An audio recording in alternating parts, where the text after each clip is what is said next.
Yesu ashimwe bene data, ndabasuje mu izina ry'Umwami Yesu Kristo. Ndagira ngo dusangire ijambo ry'Imana rijyanye n'inyigisho turi kwiga zijyanye n'inyigisho cyangwa se imyizerere shingiro ya Gikristo. Ndagira ngo dusenge Imana. Data mu izina rya Yesu, ngushimiye kubw'uyu mwanya wo kuganira ijambo ryawe na bene data. Gusabye umugisha kugira ngo Umwami Imana umuntu wese wumvira ijambo data umukoreho kandi umwiyereke ubuntu bwawe bane nawe. Urakoze Kristo, icyubahiro kibi cyawe iteka ryose mu izina rya Yesu, amen. Nanone ndagusuje mwene data ukurikiye message. Ni message y'ingenzi cyane, ndagira ngo tuganire ku bijyanye n'iremwa. Ni inyigisho ikomeye cyane kuko ntabwo ushobora gusobanukirwa icyaremwe gishya utarasobanukiwe mbere na mbere uburyo Imana yaremye ibintu.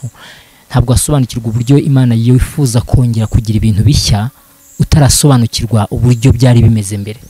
Ijambo ry'Imana rivuga ko mbere ibintu byari byiza kandi na nyuma y'ibintu byose yuko urugendo rwo kongera kugira byose bishya rurangiye byose bizaba ari byiza. Yesu ashimwe cyane.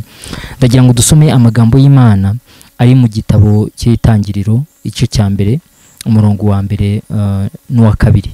Hari amagambo avuga ngo mbere na mbere Imana yaremye ijuru n'isi. Isi yari itagira ishusho, yariho ubusa, umwijima wari hejuru y'umuhengeri, maze umwuka w'Imana yagendaga hejuru y'amazi. Yesu ashimwe cyane. Ikintu cya mbere nshaka kuvuga ku bijyanye n'iremwa nuko iremwa umuntu yaricamo ibice bibiri dukurikije ijambo ry'Imana, kuko Bibiliya yari iratubwiye ngo mbere na mbere Imana yaremye ijuru n'isi. Isi yari itagira ishusho, uwo ni umurongo wa mbere. Wa kabiri ngo isi yari itagira ishusho, yariho ubusa. Isi yari itagira ishusho, yariho ubusa, umwijima wari hejuru y'umuhengeri, maze umwuka w'Imana yagendaga hejuru y'amazi. Yesu ashimwe cyane. Mbere na mbere Imana yaremye ijuru n'isi. Isi yari itagira ishusho. Ni ukuvuga ngo mu bindi turi burebe by'iremwa, abantu tuzi muri rusange ku isi ko byaremwe mu minsi 6, ntabwo ibingibi birimo. Ni ukuvuga ngo hari ibyiciro bibiri mu bijyanye n'iremwa. Mbere Imana yaremye ijuru n'isi, nta details zindi zitangwa. Nyuma yo kurema ijuru n'isi bakatubwira ngo isi yari itagira ishusho. Kutagira ishusho bisobanuye ko hari ikintu kitari cyiza cyari cyabaye, ariko sibyo tugiye kwinjiramo. Yesu ashimwe cyane. Ahubwo tugiye kwinjira mu gihe cya kabiri, ari ryo remwa riri detail cyangwa se ritanga detail. Irindi ntabwo riri detail. Imana yaremye ijuru n'isi, harimo ibintu byinshi ntabwo tuzigera tubona handi muri Bibiliya hatubwira uburyo abamarayika baremwe cyangwa se ibiremwa byo mu buryo bw'umwuka. Bishatse kuvuga ngo byose bikubiye muri uyu murongo. Mbere na mbere Imana yaremye ijuru n'isi. Ijuru n'abaririmo mu buryo butandukanye, ariko bakatubwira yuko isi noneho itari imeze neza, yari iriho ubusa, yariho umwijima, umwuka agendaga hejuru y'umuhengeri. Nubwo muri ubwo buryo rero ahasigaye umurongo ukurikiraho, imirongo ikurikiraho guhera ku murongo wa 3, tubona iremwa riri mu minsi 6. Riri mu minsi 6 rihera ku murongo wa 3 dusomye ijambo ry'Imana. Sashimwe cyane. Umurongo wa 3 w'igitabo cy'Itangiriro igice cya mbere hari amagambo avuga ngo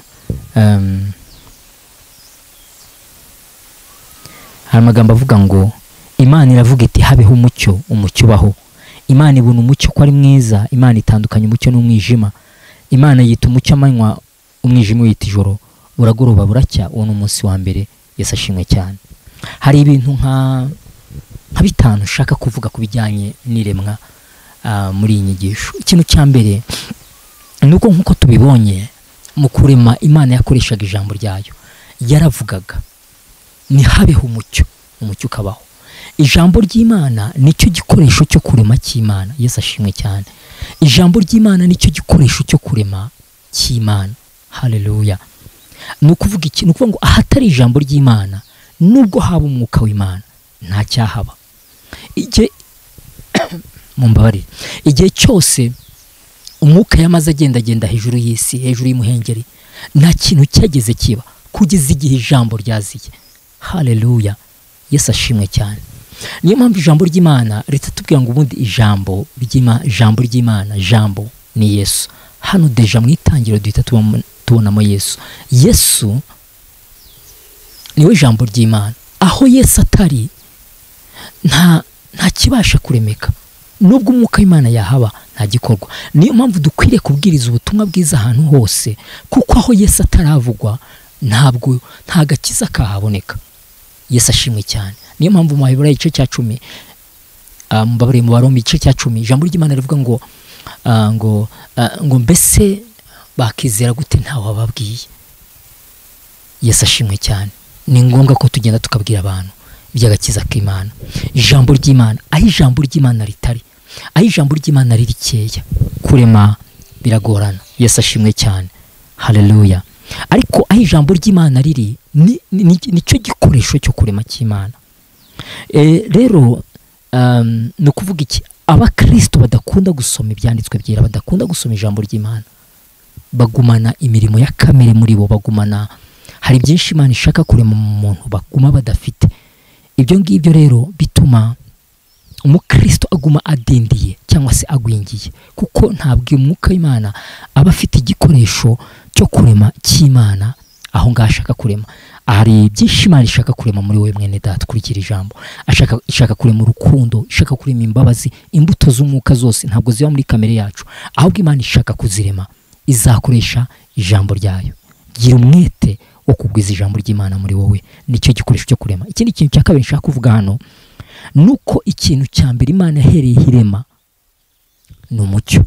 Aho ijambo ry'Imana rigeze, ikintu cya mbere cyaba ni umucyo. Umucyo ni ishusho y'ubwami bw'Imana, ni ishusho bitandukanye n'umwijima ushushanya ubwami bwa Satani. Umucyo ushushanya ubwami bw'Imana, ushushanya gukurwaho kw'icyaha. Aho icyaha kiri haba hari umwijima. Ni ukuvuga ngo aho Yesu aje cyangwa se aho ijambo ry'Imana rije, ikintu cya mbere rikora ni ukwirukana umwijima. Haleluya. Ni ugutanga agakiza. Yesu ashimwe cyane. Umucyo, ijambo ry'Imana niri kugeramo, ikintu rizagukora muri wowe ni ukuguhereza umucyo, ni ukukuzinura ibyaha, ni ukuguhereza kwihana ndetse ugahindukira ukazinukwa n'ibyaha. Yesu ashimwe cyane. Haleluya. Ikindi kintu cya gatatu ushaka kuvuga nuko ibintu byose biri ku isi byaremwe biturutse mu mukungu cyangwa se mu gitaka.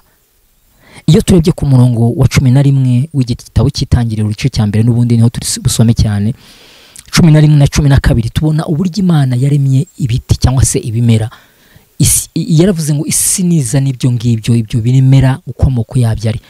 Ako kanya Yesu ashimwe cyane, mu kanya nk'ako guhumbya no guhumbura, ibimera bihita bizamuka. Yesu ashimwe cyane. Inyamaswa zaremwe ku munsi wa gatandatu mbere y'uko umuntu aremwa, narizo ijambo ry'Imana riratubwira ngo, dusomye ku murongo wa 24 na 25 igitabo cy'Itangiriro igice cya mbere, hari amagambo avuga ngo Imana iravuga iti, isi izana ibifite ubugingo, amatungo n'ibikururuka nk'uko amoko yabyo ari, n'inyamaswa zo mu isi n'amoko yazo nk'uko amoko yazo ari, biba bityo. Imana irema inyamaswa zo mu isi nk'uko amoko yazo ari, n'amatungo nk'uko amoko yayo ari, n'ibintu byose bikururuka hasi nk'uko amoko yabyo ari. Imana ibona ko ari byiza. Yesu ashimwe cyane. Ni ukuvuga iki? Inyamaswa zaremwe zikomotse mu gitaka n'imibiri, imibiri yazo ikomoka mu gitaka. Yesu ashimwe cyane. Bitandukanye n'umuntu, nicyo kintu cya kane nshaka kuvuga. Umuntu ni ikiremwa cyihariye, nicyo kiremwa cyonyine cyaremwe mu ishusho y'Imana. Reka mbabwire ibintu kuko bikeya kubijyanye n'umuntu, uburyo yaremwe.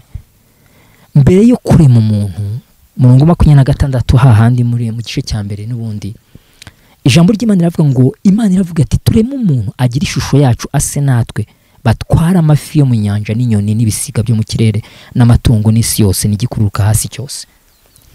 Imana mbere yo kurema umuntu yakoze inama, yayikoranye nande? Ni mu butatu bwayo. Yesu ashimwe cyane. Mu butatu bwayo, Imana Data, Umwana wayo n'Umwuka wera. Biravuga ngo reka tureme umuntu. Haleluya. Reka tureme umuntu ase natwe, agira ishusho yacu, batwara amafi yo mu nyanja, batwara inyamaswa, batwara ibiguruka. Yesu ashimwe cyane.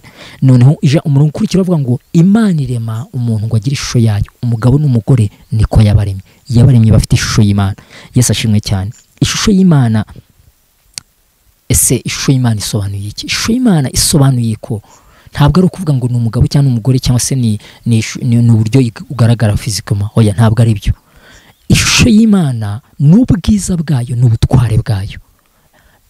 Umuntu yaremwe afite ubwiza bw'Imana, yaremwe afite ubutware, yaremwe afite ubwiza, afite gukiranuka, afite kwera. Nujya ubona umuntu w'umunyabyaha, umuntu ukiranirwa, umuntu uri mu mwijima, ntugacike intege, ujye umenya yuko uwo muntu yaremwe mu ishusho y'Imana. Niba rero mu itangiriro uwo muntu yararemwe mu ishusho y'Imana, birashoboka ko yakongera gusubirana ya shusho yahoranye. Haleluya.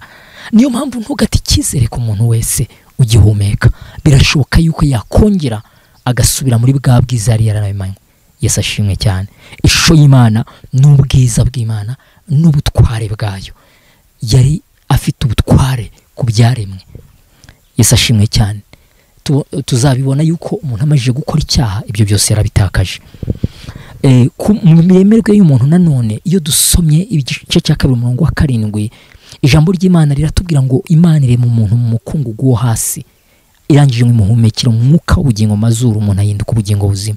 Bishatse kuvuga iki? Umuntu yaremwe mu byiciro bibiri. Umuntu yaremwe mu byiciro bibiri. Imana yarabanje irema umubiri, uryama hasi umeze nk'intumbi, imurema mu mukungugu wo hasi. Umubiri ni wo waremwe mu mukungugu wo hasi, irangije ngo imuhumekera mu mazuru umwuka w'ubugingo, umuntu ahinduka ubugingo buzima. Ni ukuvuga iki? Ni ukuvuga ngo hari igice gikomoka mu gitaka ku muntu, hari n'ikindi gice gikomoka ku Mana, cya kindi twabonye ngo umwuka w'ubugingo. Ntabwo ari umwuka duhumeka w'amazuru, umuyaga. Oya, ntabwo ari byo. Ni cya kindi bamwe bita roho. Ni umuntu w'imbere Imana yashyize mu muntu, ni ikintu gikomoka ku Mana ubwayo.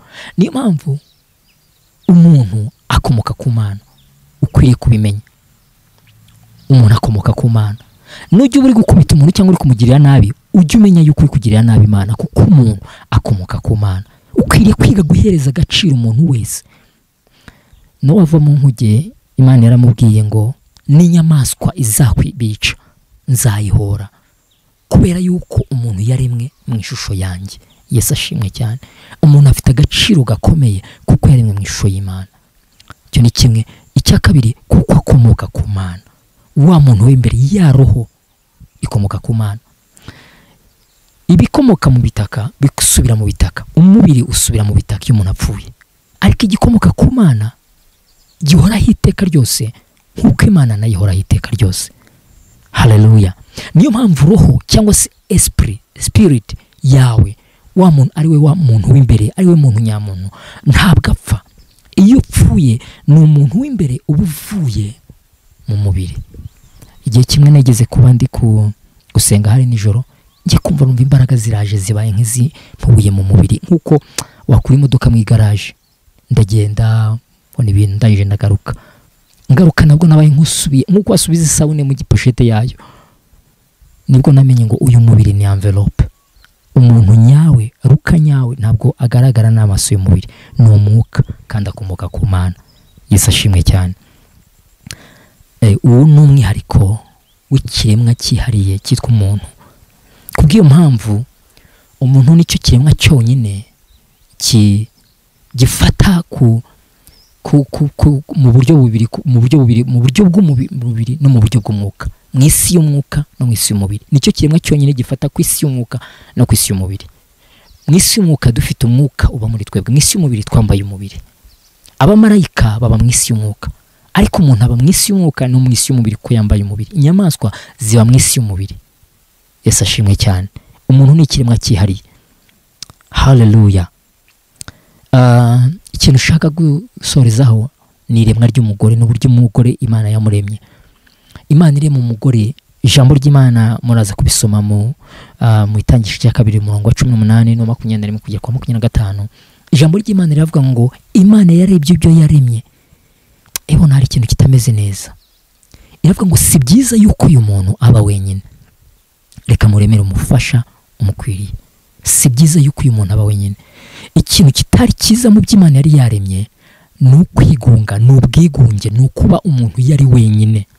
Loneliness, solitude, nicyo cyari ikibazo mu by'Imana yaremye. Rero umugore yaje ari igisubizo cyo kuba wenyine. Niyo mpamvu dushingiye ku ijambo ry'Imana, intego yo gushaka y'umugabo n'umugore ntabwo ari ukubyara. Hari bamwe bashaka ntibabyare bakumva yuko baferinze. Ntabwo waferinze. Intego yo gushaka no kubana n'umugabo n'umugore ni ukugira ngo haveho cya kintu cya loneliness, ni ukubona umuntu kuba hafi iminsi yose, igihe cyose, umuntu mu bumwe. Yesu ashimwe cyane. Umuntu ukuzuza, mwuzuzanye, muba complementaire mu buryo bwose bushoboka, mu buryo bw'ibitekerezo, mu buryo bw'umubiri, mu buryo bwose. Umugabo yaremewe cyangwa se umugore yaremewe kuzuzanya n'umugabo. Yesu ashimwe cyane. Reka mvuge ibi bintu.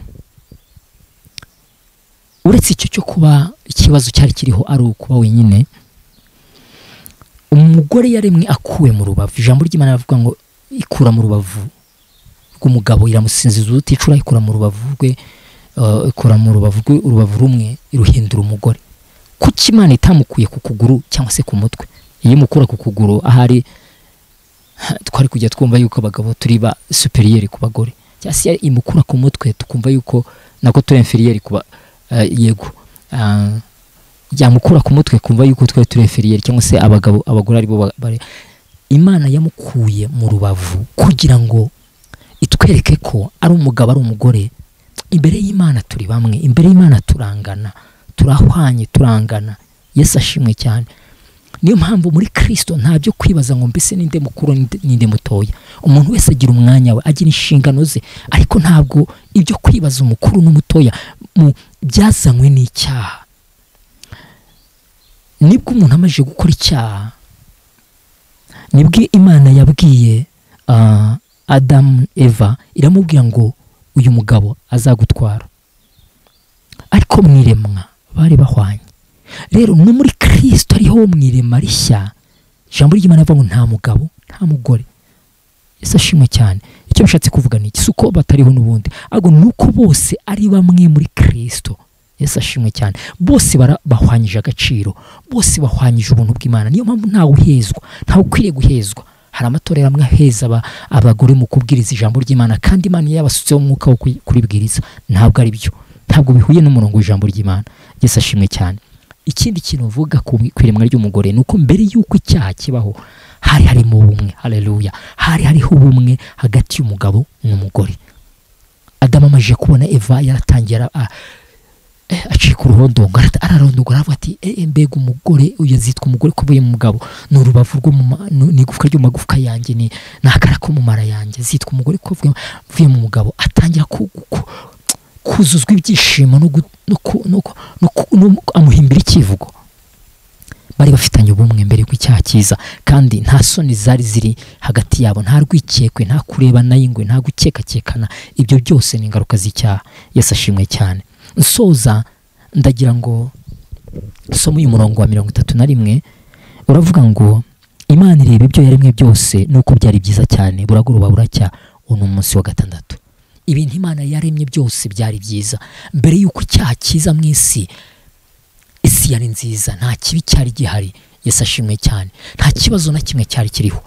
Ariyo mpamvu muri Kristo niho buhungiro bw'ibibazo byose byazanywe n'icyaha. Yesu ashimwe cyane. Haleluya. Ushobora kuba urebye uyu mwanya inyigisho ukaba utarakizwa.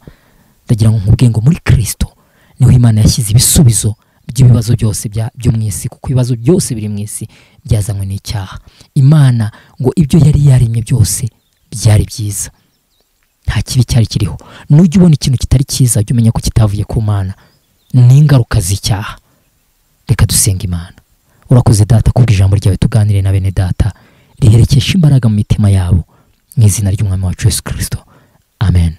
Ndakurarikira gukomeza izi nyigisho kugira ngo urusheho gusobanukirwa n'ubwiru bukomeye buri mu byanditswe byera, kandi urusheho guhagarara no gushikama mu nyigisho shingiro z'abana b'Imana, kuko ni ikintu cy'ingenzi cyane kugira ngo tuzabashe kurokoka muri iyi minsi mibi ya nyuma. Yesu abaho umugisha. Murakoze.